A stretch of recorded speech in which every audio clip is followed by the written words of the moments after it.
Welcome to the Good Faith Podcast. I'm David French with Curtis Chang, and we're going to be answering your questions today. We're not postponing any announcements yet about the future of the Good Faith Podcast. It's coming. It's coming. But we've got this podcast, and next week under the old way of doing things. Stay tuned for the new way of doing things, but for the second to last podcast under the old system, we're going to answer your questions. And you sent in a bunch, and they were great, very thoughtful, very interesting. And we can't get to them all, but we're going to try to get to as many as we can. And I'm just going to dive right in, Curtis, because time is already a-wasting with banter. So...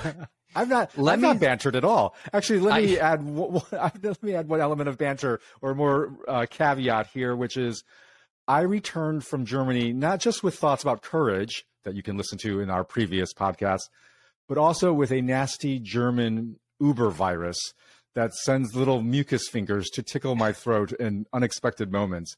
So if I break out in coughing, I apologize to listeners.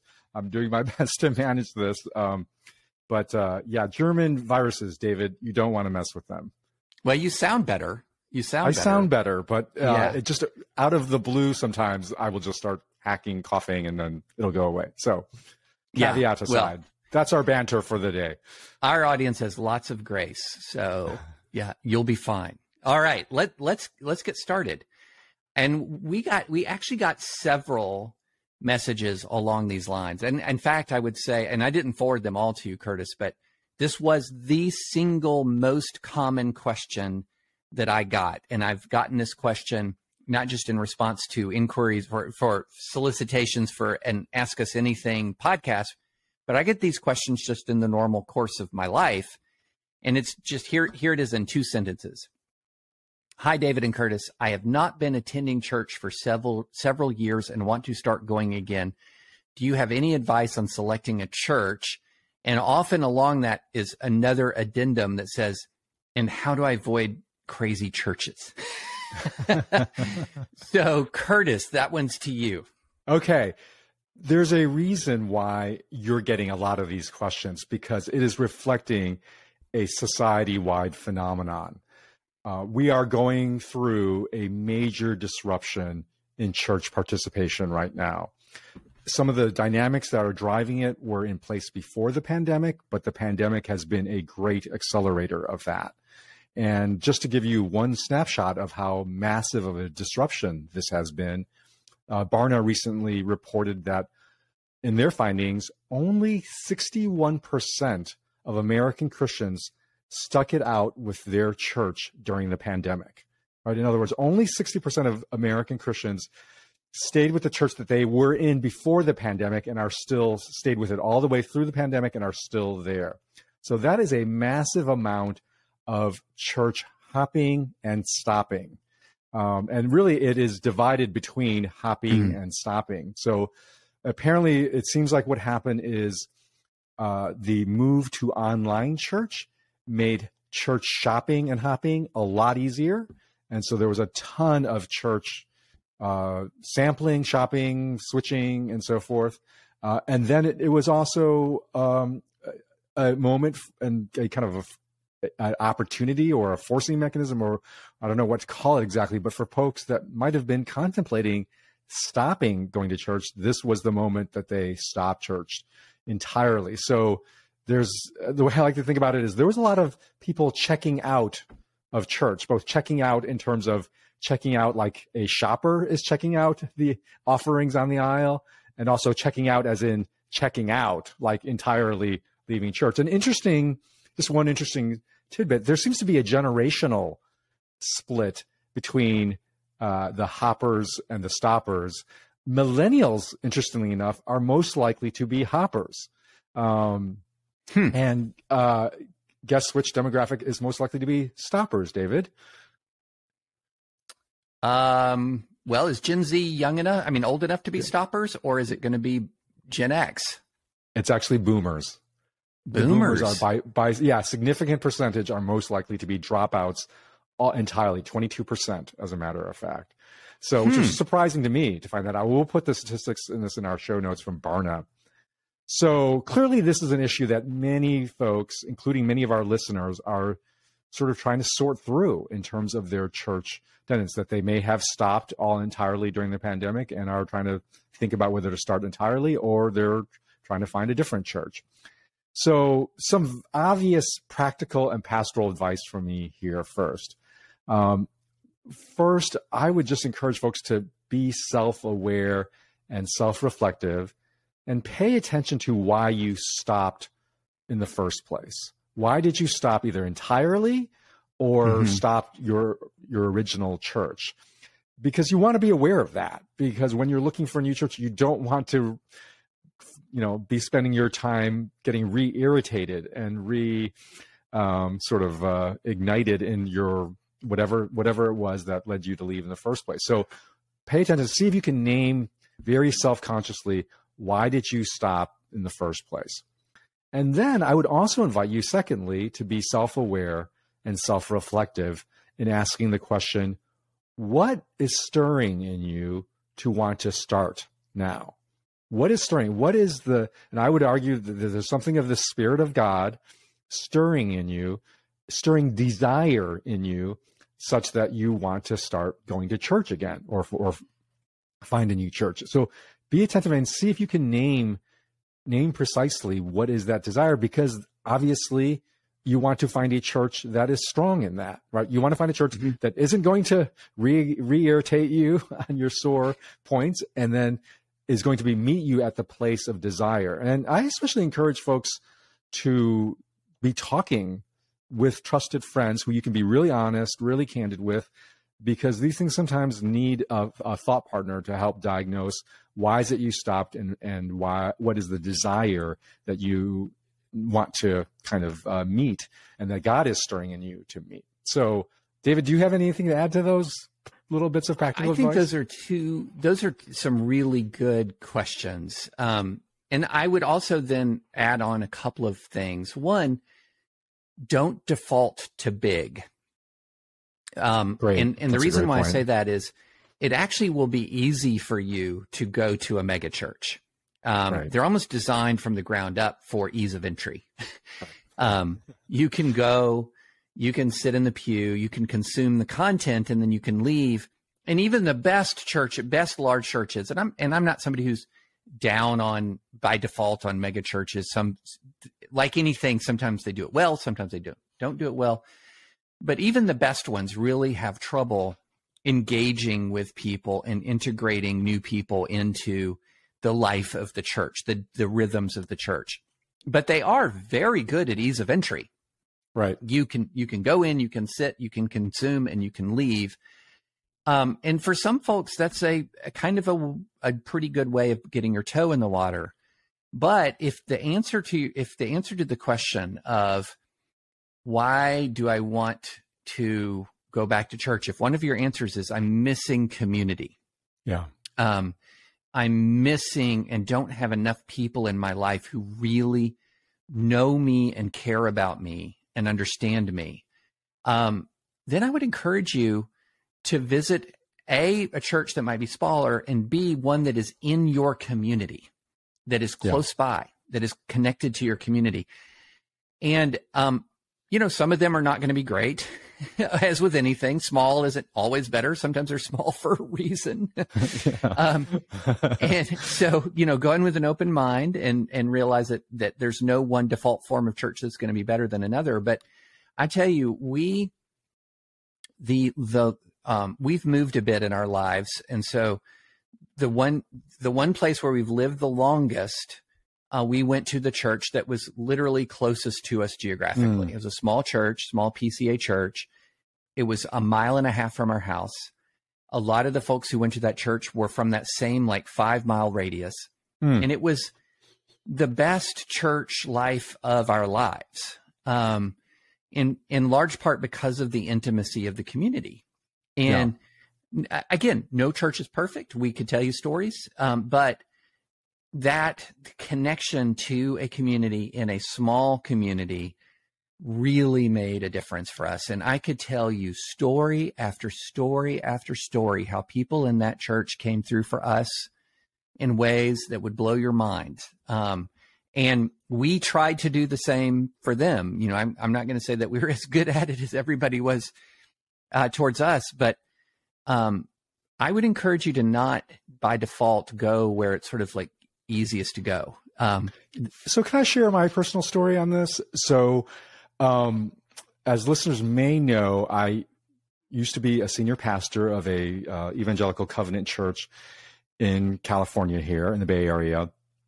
And as some who have been following us know that I've shared this story before, I ended my pastoral career because of a catastrophic breakdown that was due to my struggles with anxiety. And that ended my pastoral career.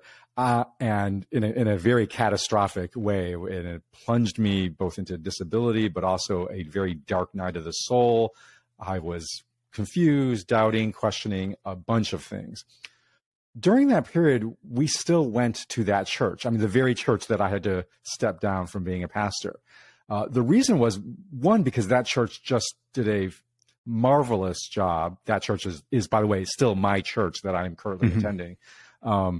My church did a wonderful job in caring for this wounded, crippled pastor and his family, and really respectful, didn't pry, supported us financially, gave us space. And that allowed me to keep going along with my family. But I was really just sitting back, and oftentimes sitting back on Sunday mornings with a sense of like, this is ludicrous. What is going on here? Like my own spiritual journey, dark night of the soul, was so great that everything felt dissonant, but I still just stuck it out because my family was going there. And then that sense of dissonance gradually lessened a little bit, but I was still very much in consumer mode, just sitting back, watching, observing, oftentimes critiquing what was happening on Sunday morning. My church then had a retreat that our whole family went on. And the format of the retreat was doing group Bible study, like large group Bible study, where we would look at the passage in a manuscript, printed out on paper, and then the person leading up would invite people to make comments and observations of the text from this entire room of a couple hundred people, right? So it was a very interesting experience. During that discussion, one of the discussion periods, again, I'm just sitting back and just observe in my observer consumer mode. And both my daughters who were coming to the retreat, in front of hundreds of other people, including adults, they stood up and volunteered their own observations of the text. This is the book of Philippians that we were studying at different times. And David, I think I just felt shame. Like, here are my daughters, like teenagers, getting up and expositing on their thoughts about the scripture. And here I am just sitting back silent. And I just felt really ashamed about that. And so I started just thinking about the text more and realizing I had a lot of thoughts about the passage. And I was in particular thinking about this one part of Philippians 2, which I won't go into, but I sort of had an insight on the passage. And at that very moment that I was having this insight, somebody stood up, a woman who I'd known for years, who actually I was on my ministry team when I was a pastor. She stood up, she said, "I don't understand this question about the text. Can somebody help me explain this?" It was the exact same verse that I was just having this insight on at the exact same moment, right? So I was just like, oh, God, okay, I think the Holy Spirit is just convicting me here. So I kind of very tentatively raised my hand and stood up and said, well, I think I may have some thoughts on that. So I started sharing my thoughts. And of course, you can't take the pastor out of even an ex-pastor. So it was probably like a 5-minute mini sermon with 3 subpoints and a metaphor to illustrate it all. So I just shared it, and then I sat back down, and the room was quiet for a moment, and then the room of 200 folks erupted in spontaneous applause. Oh, that's incredible. And it was not because of just the brilliance of my point why they were applauding. They were applauding because they were receiving me back, because they were communicating to me, oh, you're back. And in fact, after the Bible study wrapped up, a person who'd been in church for many, many years came up to me, knelt down beside me, and just said, "Curtis, I just want you to know I've been praying for years for this moment. This has been years that I've been just a silent observer. And he just said, I don't know exactly what you've been going through. I haven't wanted to ask, but I've been waiting for this. You were made to speak to us, and I'm just so grateful. And I just started bawling. I started crying. And what it illustrates is, I think, a profound truth for all of us, especially all of our listeners who are in church shopping or stopping mode, which is we were made for each other. Right? We were made for each other, that our gifts, talents, and our hurts and our wounds are there for a reason. And the reason is not just for ourselves. It is for the others. As Paul said, we are parts of a body. So if I am a foot, it is not just what does the body give me as a foot. I'm also there as a foot to carry the body, to serve the body and move it forward. And each one of us, we're made by God to be part of the body. So it's not just that we have something to receive and we're sitting back shopping and receiving and consuming.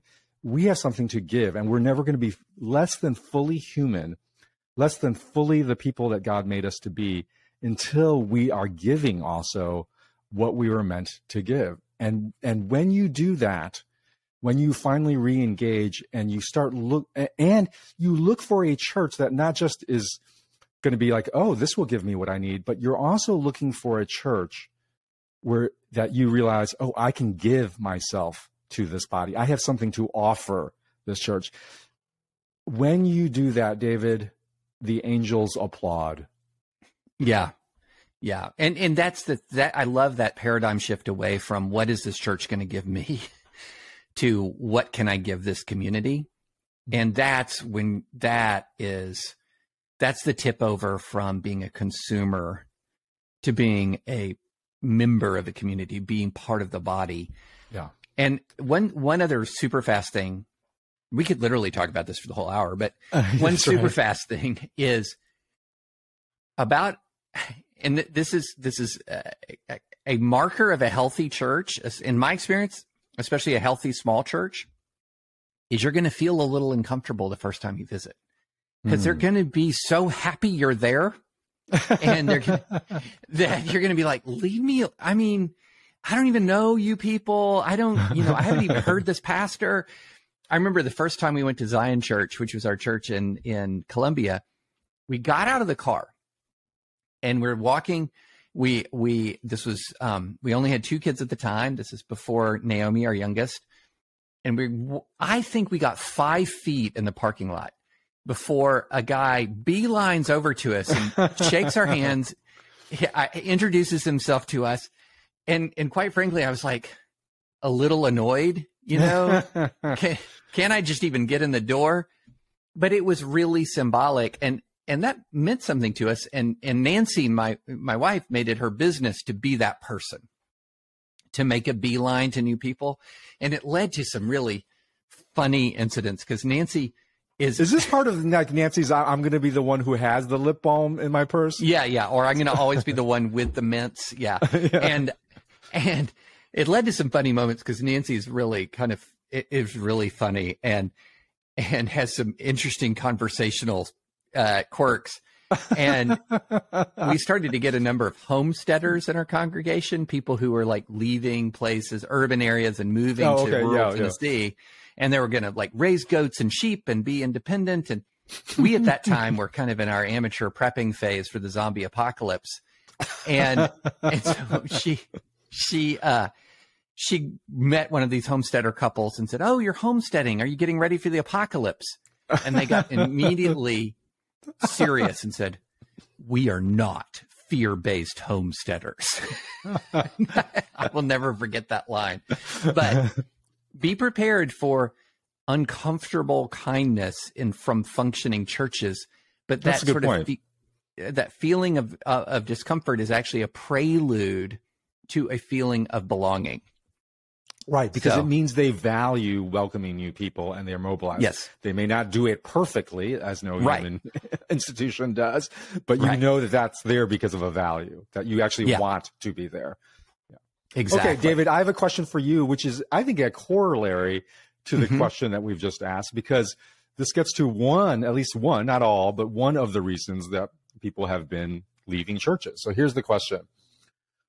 What practical suggestions do you have for those of us who need to interact with fellow believers who are regular consumers of right-wing media or are deep into MAGA politics or perhaps Christian nationalism? I find it easier to talk to people to the left of me, but it is challenging to talk to those to the right of me because they get easily upset or defensive and look at me like I'm the crazy one. It's hard to have a reasonable conversation with them, but I believe it is important to have those conversations, especially when they are family members, coworkers, or fellow church members. And this is from a principal of an upper school. So he's asking this because clearly he needs to be interacting with a wide range of people, both in his church and I suspect his school as well. Yeah. So this is, boy, welcome to my life. I live in 85% red area, and a lot of folks, including in my family, extended family, in friendships, folks who are varying degrees of MAGA. And so I would, to lapse into sort of my legal advisory opinion speak, let's put people into different buckets. Okay.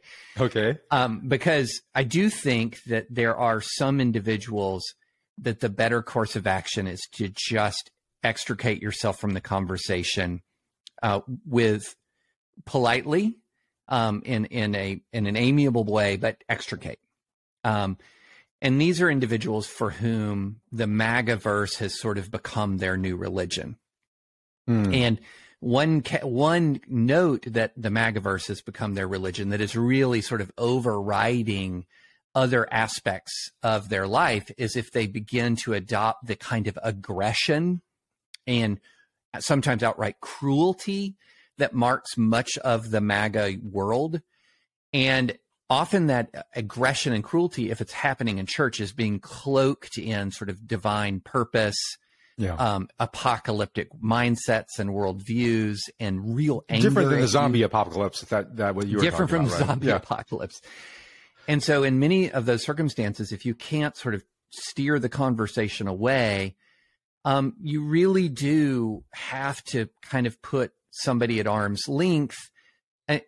Now, this is not something that applies as much to, say, parents or, Sure. but there are people that you do have to put at arm's length because of them. There is malice and there is cruelty. Okay.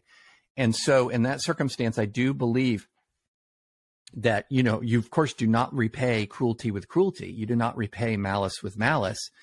You do not repay rage with rage, but there are people that you do have to keep at arm's length. And so I don't want to ignore that those folks do exist, and they are sometimes in our families, and we've seen it. I have seen fathers threaten to break off relationships with sons for not supporting the insurrection on January 6th. Wow. Like, that's how deep into this some people can get. Yeah. In that circumstance, arm's length relationships are sometimes the optimal. And then pray, be kind, have patience, because, Lord willing, it's a long race, right? Yeah. And this might be a detour for some folks before they return to the path. So you don't want to burn bridges, but sometimes you have to engage in defensive maneuvers, if that makes sense.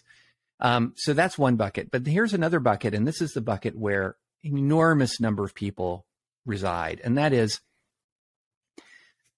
look, politics is somewhat downstream from their lives. This is not the main thing. And to the extent that it matters to them, they might be, in my view, misguided in who they're supporting, or maybe even the way in which they're supporting them. But this is still a person whose fundamental core is, they're the same Jim or Jane that you've always known. Mm-hmm. And sometimes actually, when you look at it, the stumbling block might be you and not them. And by this, I mean that maybe they're not actually treating you poorly, but you can't get over how they've made their decisions. And that's where it gets difficult, because sometimes you might be right that their decision is wrong. They've made a wrong call on something that seems real, that either is or might seem to be really important. And it's hard to get over that. And in those circumstances, one of the things that I think about is I drill down on the parts of the relationship where there is still commonality. And I realize, and I try to reflect upon, how is the stumbling block in this relationship? Is it really them or is it really me? Mm-hmm. And sometimes it might really be me. So I try to drill down on commonality and rebuild my feelings and my heart for them around that commonality. And what would be examples of commonality that you would drill? I mean, is it like the Memphis Grizzlies? What Oh, no, it can be dive into like what's going on with your kids, mm-hmm. right? Like let's not be surface, although Grizzlies are important. But let's talk about your kids. How, I've got my mom's in the hospital. What can I do for you? Like that kind of drill down. Sometimes if it's a more casual relationship, I cannot tell you the number of times I've steered conversations away from the border to SEC football. Right. Like that. Right. Yeah. That's a tactic. If you find yourself uncomfortable in a conversation because it's getting aggressively political and it's causing division, you steer away. But I'm talking about meaningful relationships. Yeah. Drill down into the areas where somebody might be struggling, or that they might be experiencing joy that has nothing to do with the thing that divides you. Yeah. And then the other thing is, as with all things, where be ready to have a kind yet firm convictional answer as to why you disagree. And so, a lot of people, if they have been living in that right-wing world, believe it or not, will not have heard your perspective at all. Yeah. At all. I'm reminded of this interaction. I've shared it before that I had in church where someone says, David, why don't you like our president? I was thinking, well, a lot of reasons, but I just settled on one quick one. I said, I just wish he lied less. And they, with pure sincerity, said, Donald Trump lies? So if you're dealing with people who've been immersed in that right-wing infotainment bubble, they're operating from often a completely different set of understandings. Yeah. And so be prepared to, with kindness, but with conviction, explain where you come down and why. And at the same time, you're making it clear you're not making the relationship contingent upon any of this. You're not making your love or your care for them contingent upon any of this. This is just, this is where you stand and why. So be prepared to answer that question. But also don't be the person who is demanding compliance with your political view as the precondition for the relationship. Which is a trait, a vice that I think does afflict left and right equally. Yeah. Right? This is really not something that is just on the right, but on the left, I find here in the Bay Area, very much the sense of that acceptance and agreement are conflated together. Yes. And that is a real danger in relationship. So, and that I think especially, I would say, at least I experienced it on the left very powerfully, this idea that you must comply, you must agree with me for me to feel accepted. And so for us to actually try to really always differentiate those two things, that it is possible to accept one another without agreeing with one another. I'll give you a really interesting moment. And I was in Mayfield, Kentucky, which was leveled by tornadoes.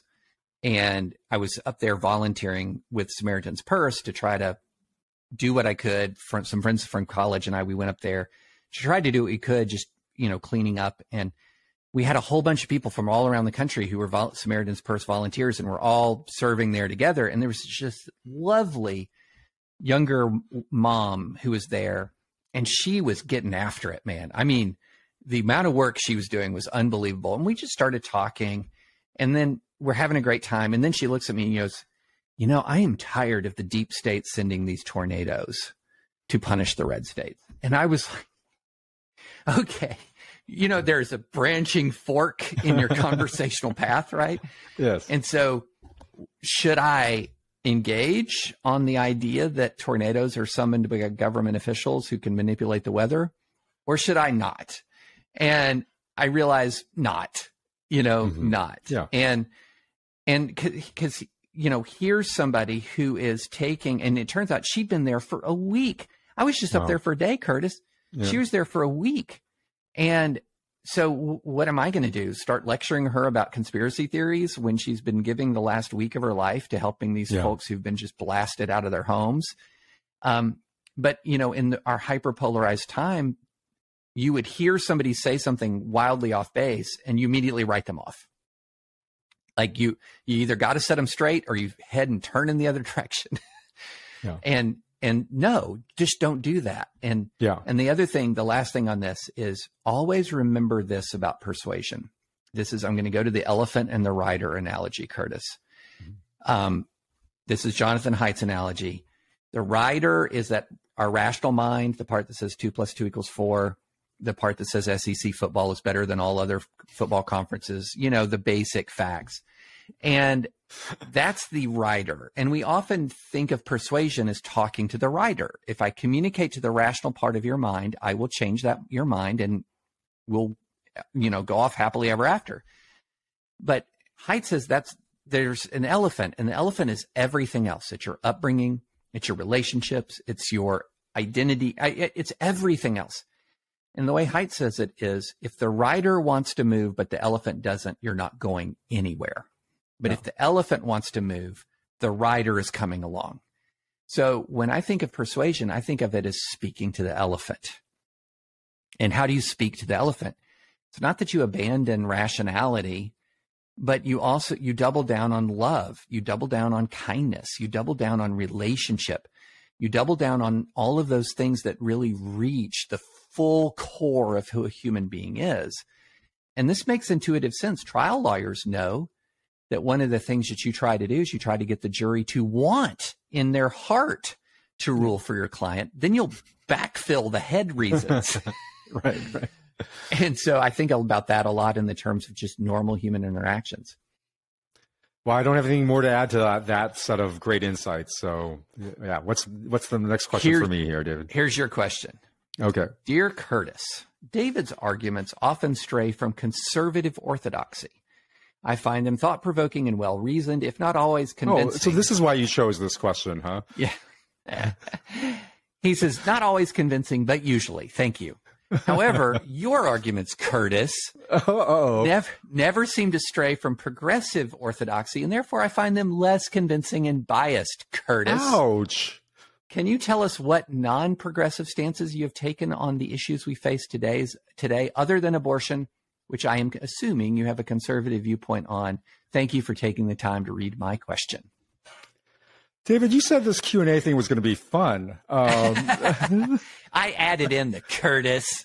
That was not in the email. But it was directed at me. So, yes. Gosh, okay. Well, as much as that stings just a bit, this is why questions are helpful, because it's like when you invite questions, you are holding a mirror to yourself, and you may see yourself more clearly, or at least see more clearly how others may be viewing you. And clearly this particular listener has viewed me as something of a progressive cipher, I guess. So, gosh, where to start? So certainly I think on issues of sexual morality, I am characterized by an orthodox traditional view that I suppose you would classify conservative, and I'm deeply suspicious to the progressive instincts on such matters. And that puts me tremendously out of step with my context in terms of the Bay Area. And so, to the extent that, David, you experience yourself out of step with your conservative context, I find myself out of step in many ways on that front with my progressive context. So that's one obvious area. I sense in the reader's question that they are wanting this, though, especially in terms of policy stances and positions. So I will say that one fundamental way that I deviate from progressive orthodoxy is I am deeply suspicious also of the role of the state to address social problems. And even though I may share some of the ultimate aims as some of these progressive stances and positions, I really part ways with the knee-jerk assumption that it is government state power from above that we ought to leverage to solve some of these problems. And in this sense, I think I've used this term before. I think of myself as a Burkean progressive. I really, believe Edmund Burke's, we're talking about here, and his central argument that it is the local, what he calls the little platoons, right? The favorite phrase of conservatives, which I adopt as my own phrase as well, that the little platoons of local community and affections are much better at solving social problems than the large nation state from above. And I believe this deeply, not just from philosophical musings and readings of Edmund Burke. It's been proven true in my own professional life. For the last 17 years since my pastoral career, I'm a professional consultant that consults both government agencies and local nonprofits. And I have seen over and over again that the local nonprofit is far superior, far nimbler, far more attuned to the actual dimensions of a problem than large national or even state. California is essentially a nation unto itself. Large programs, they just do not do a good job. And they have all sorts of built-in dynamics and institutional flaws that make it very difficult for them to address social problems in particular. Now, I will attach two caveats or two exceptions to my Burkean instincts here. One, I would make an exception for wealth inequality, especially ones that have a racial dimension to that. And the reason I believe that is because so much of our income inequality and our wealth inequality, especially the ones that have a strong racial dimension to them, they were created to a great extent by the state. By government. By government policy. So if you don't believe this, I encourage you to read a book called The Color of Law by Richard Rothstein, which shows in just very clear and sort of, to me, fairly irrefutable ways in which government housing policies were a tremendous driver of wealth inequality, because home ownership is the most powerful engine of wealth generation from that we have in our country. And African Americans in particular were systematically denied home ownership by the government, by the state. Even to this day in the Bay Area, you can draw up our housing contract, our contracts that have racially based covenants in it that prohibit use, at least technically written in the contract, from reselling to people of color. And so because the state was active in creating those inequalities, it just seems to me morally imperative, as well as from a policy efficacy perspective, that the state has to be involved then in some way. And we can debate on the specific policies that are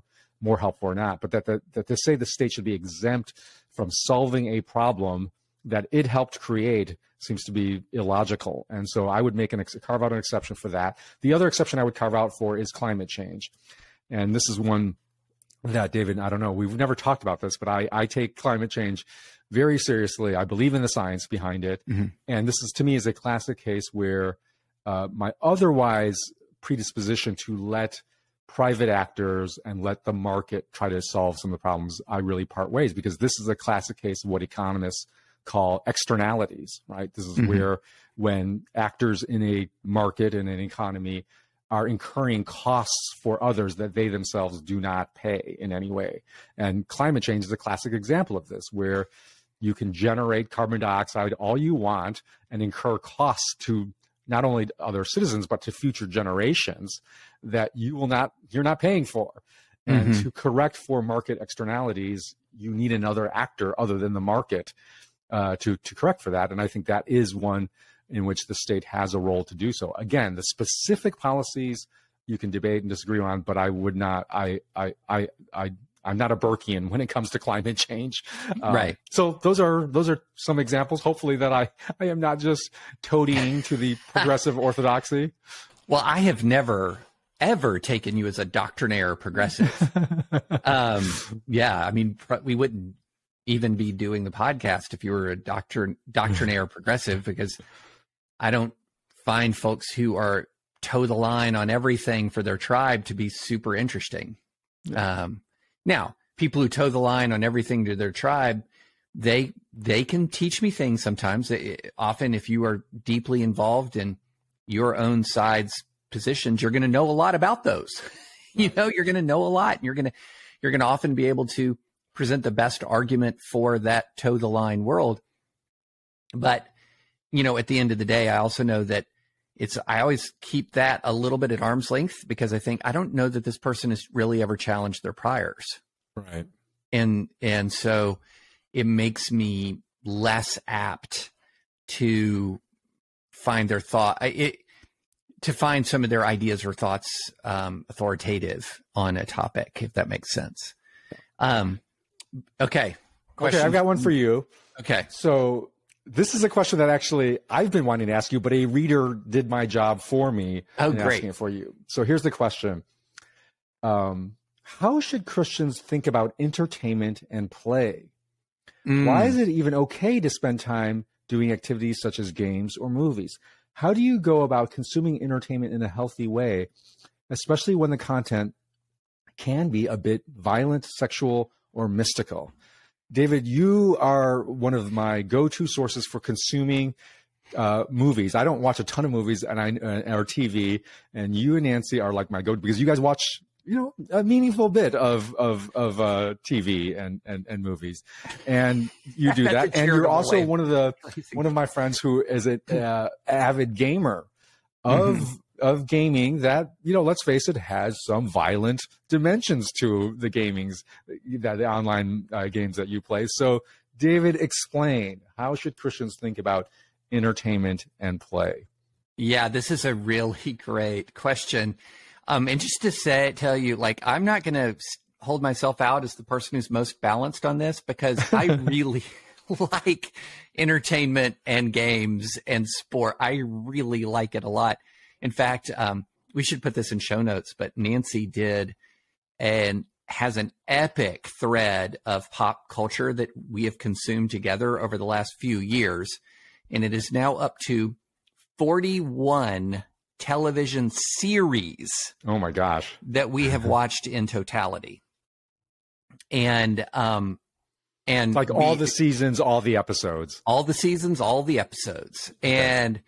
And with our recommendations. And so we can put that in the show notes. Epic thread. So let me kind of take the question in a little bit of the reverse order, because one of the questions was, why is it even okay to spend time doing activities such as games or movies?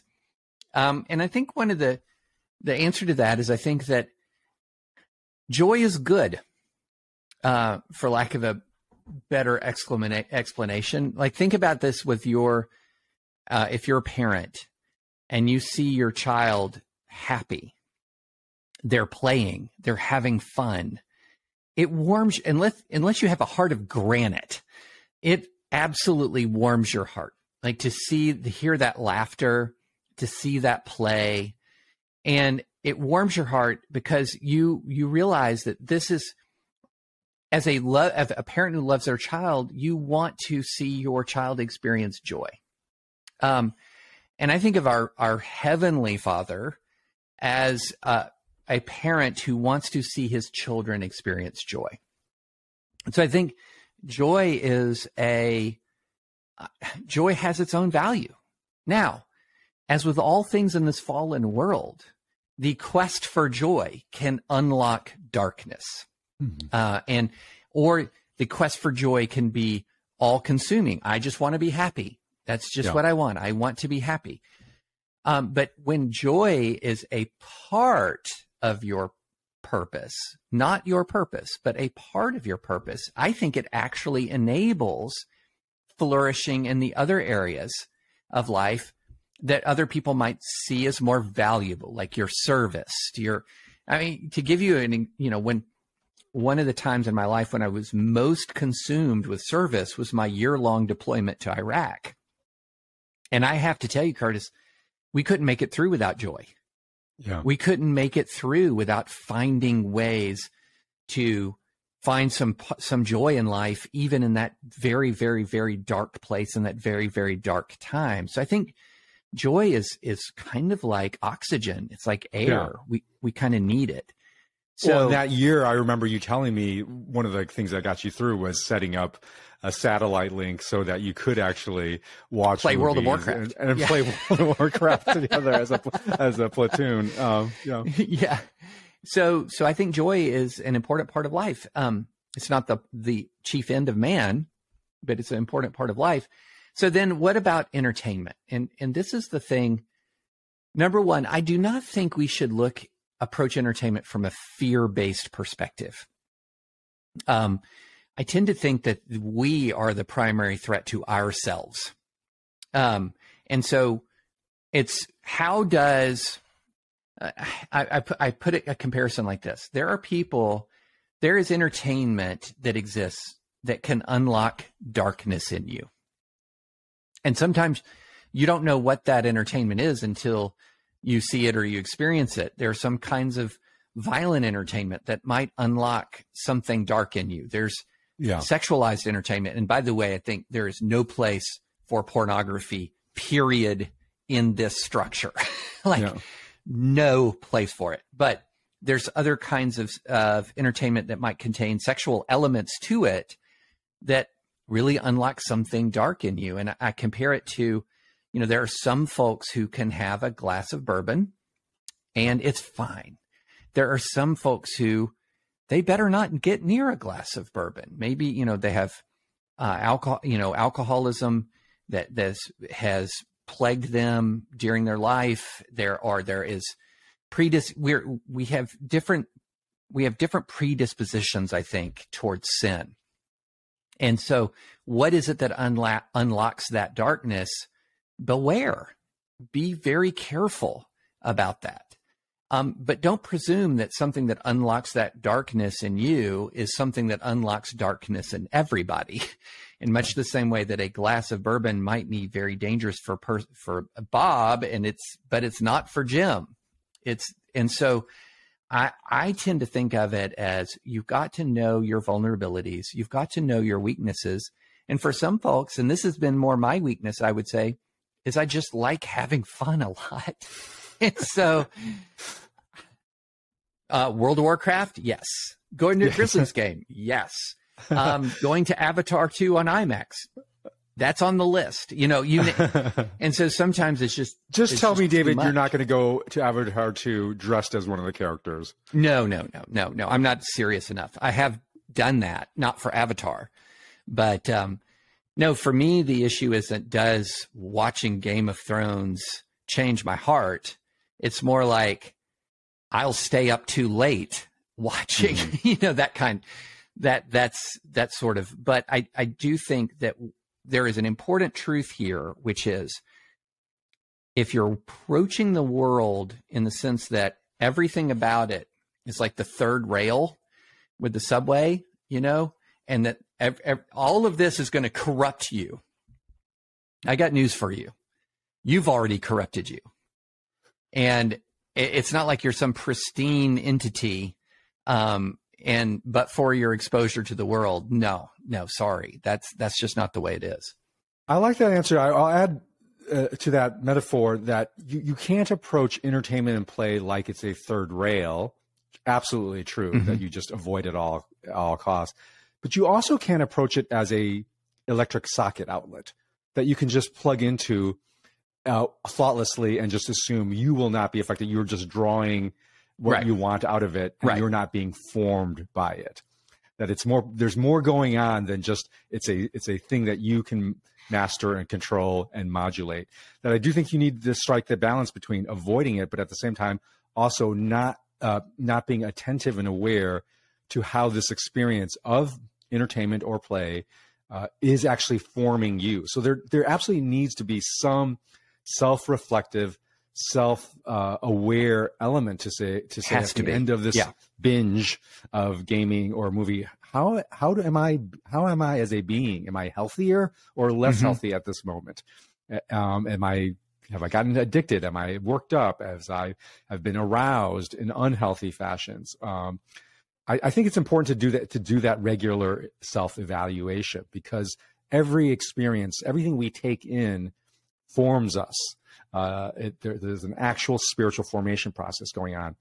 The other thing, the practical test of this that I would encourage people to apply to their habits of entertainment and play is the ancient biblical spiritual practice of fasting.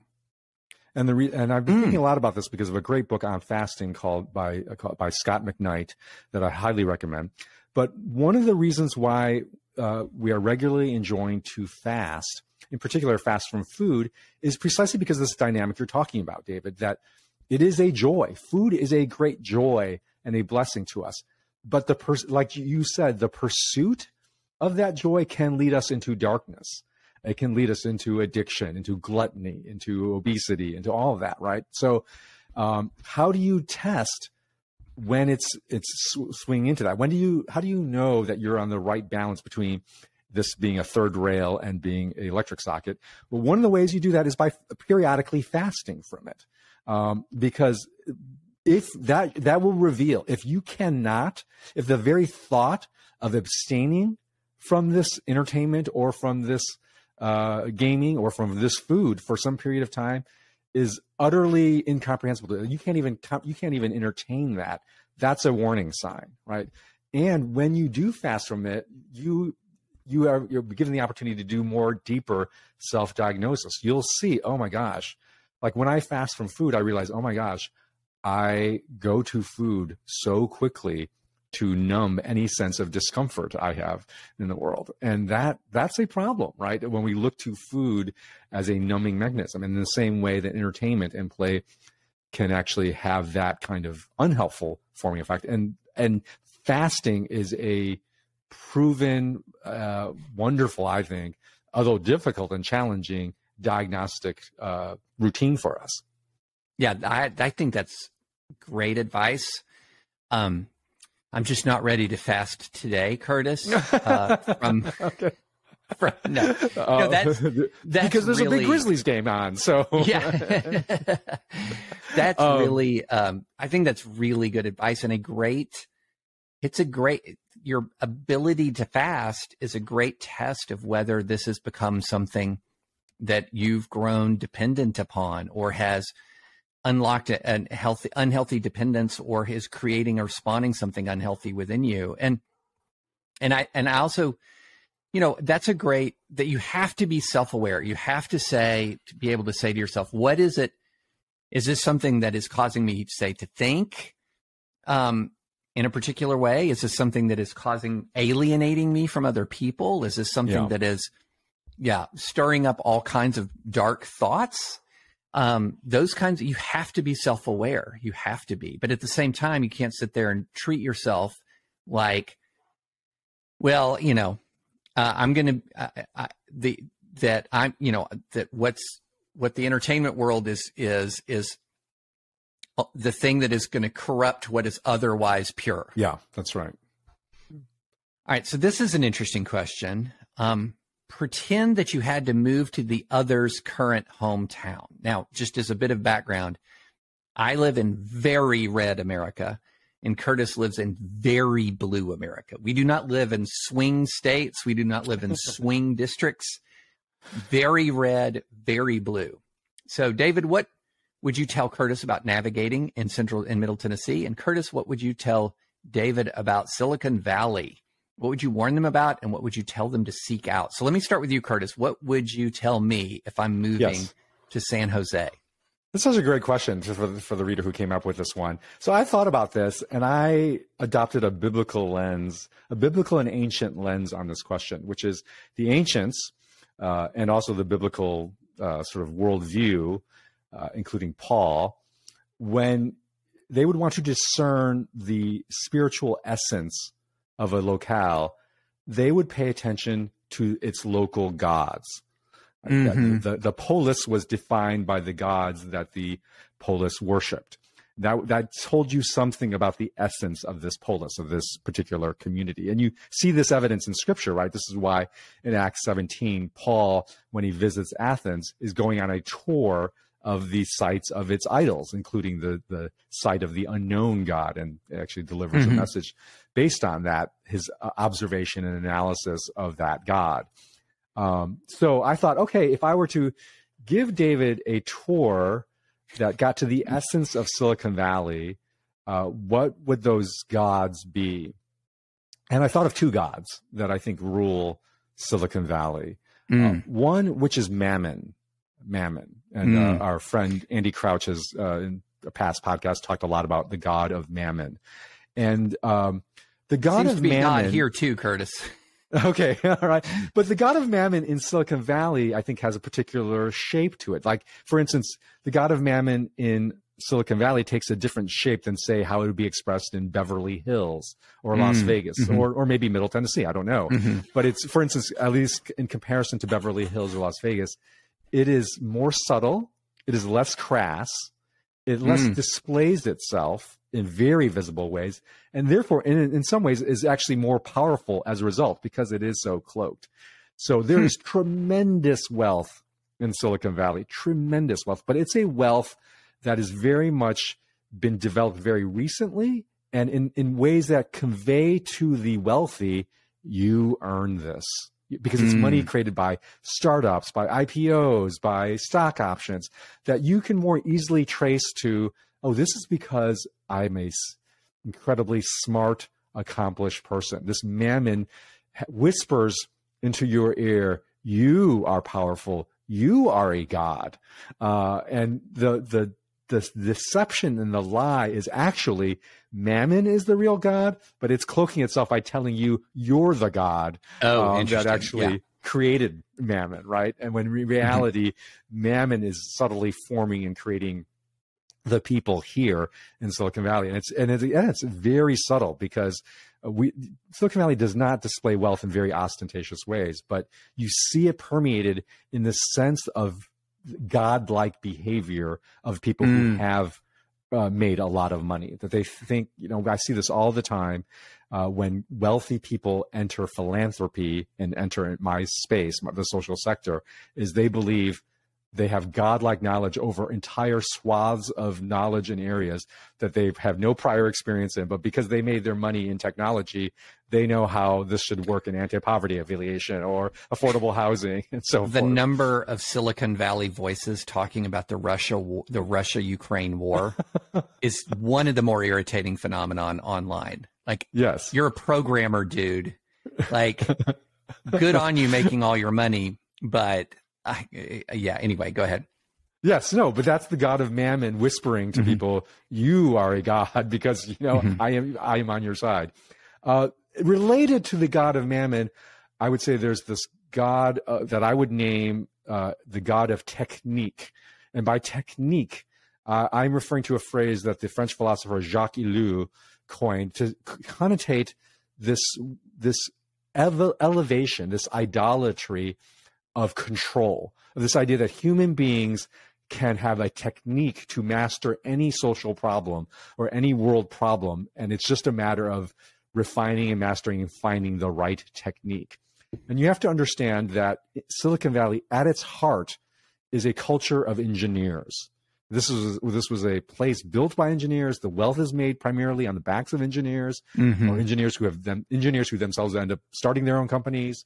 If I were to erect a physical representation of the god of technique, it would be, in my mind, those calipers that are the sort of old school version of how you measure a thing.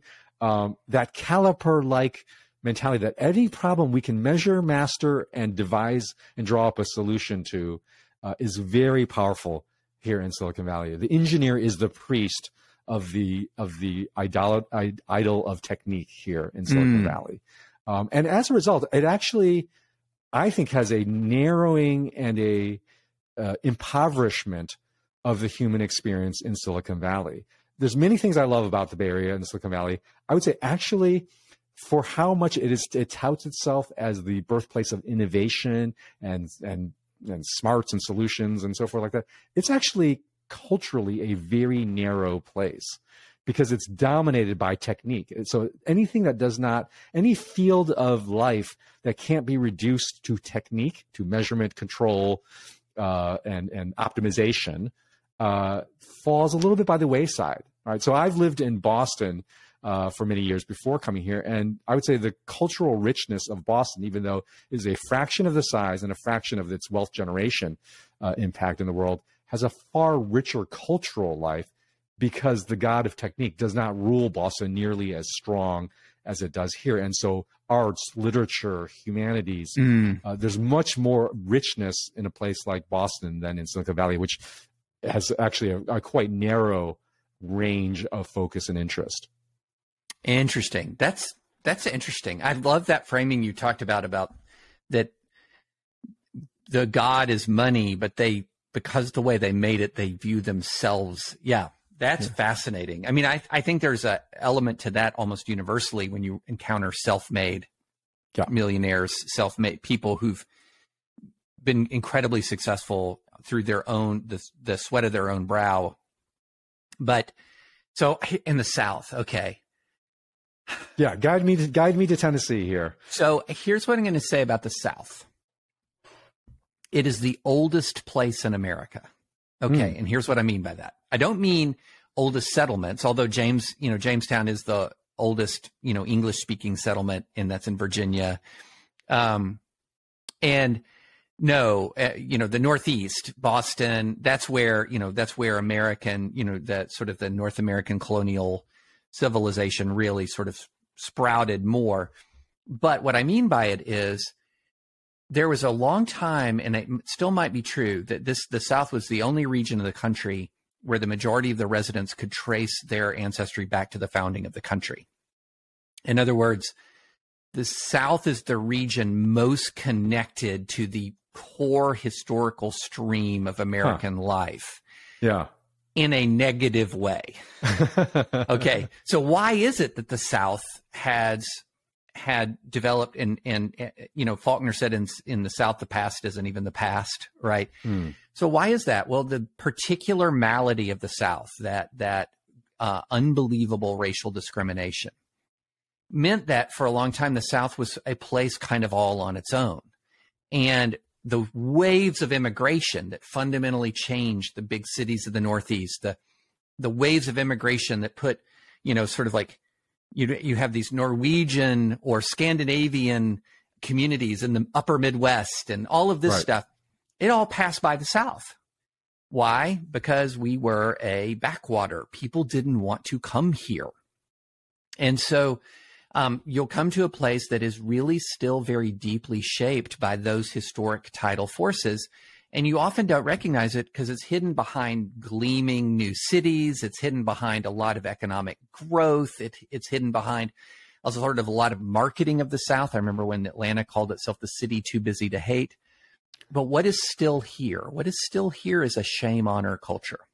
And in a shame honor culture, it can be deceptively very warm in the sense that if you're sort of a part of it, if you're considered in the tribe, if you pay your respects to it. So it can be very warm to people who are moving from outside because it's a validation. I'm coming from California to Tennessee because I'm telling you in Tennessee is better. Under a shame honor culture, come on. You have validated me.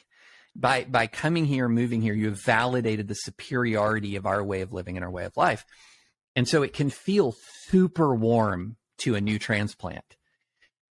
Unless and until you begin to cross certain various invisible lines of compliance and conformity in this culture. And I was blind to this, to be honest. I was blind to it in a lot of ways because I'm a son of the South. I was born in Opelika, Alabama. I grew up in Tennessee and Kentucky.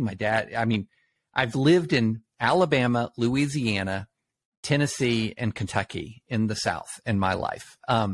And I'm a son of the South. I'm evangelical. I'm conservative.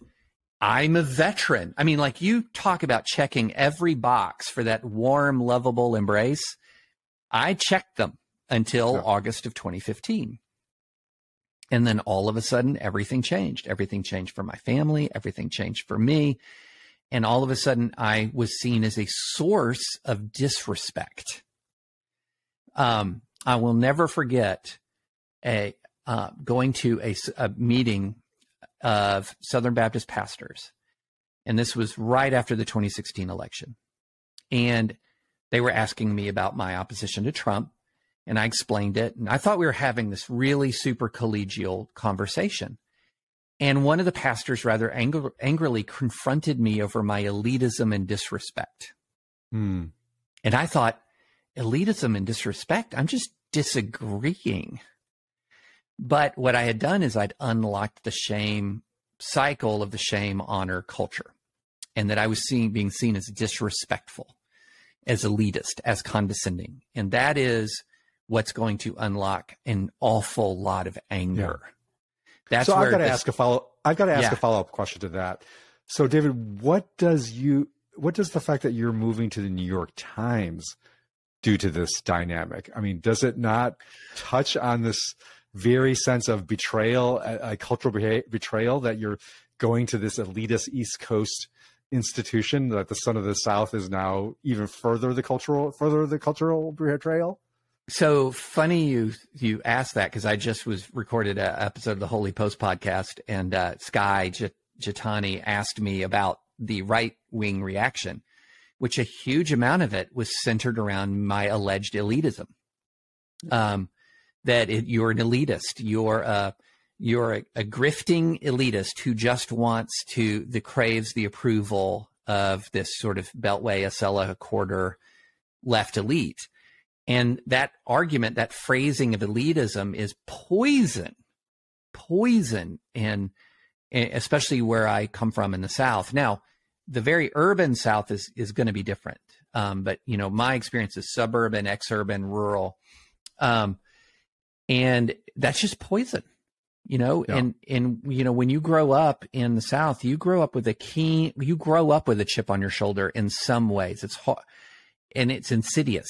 There's a famous study going back to the 1990s that showed when men from the South are confronted verbally or physically, they have higher surges of like testosterone and other sort of fight or flight responses than probably people from other parts of the country. I assume, yeah. And it's in me too, Kurt. I remember going to Boston and just spending some time being angry at the rudeness. Someone would bump you on the subway and you're like, you don't bump somebody. There's this kind of zone of respect and that you enforce. And so that's how the South can seem so warm when you're playing by its rules and when you're honoring and validating its culture. It's the warmest place on earth. Yeah. Until you dissent and you disagree in a material and in an important way. And then, and this is where our Black listeners are going, you're just saying this now?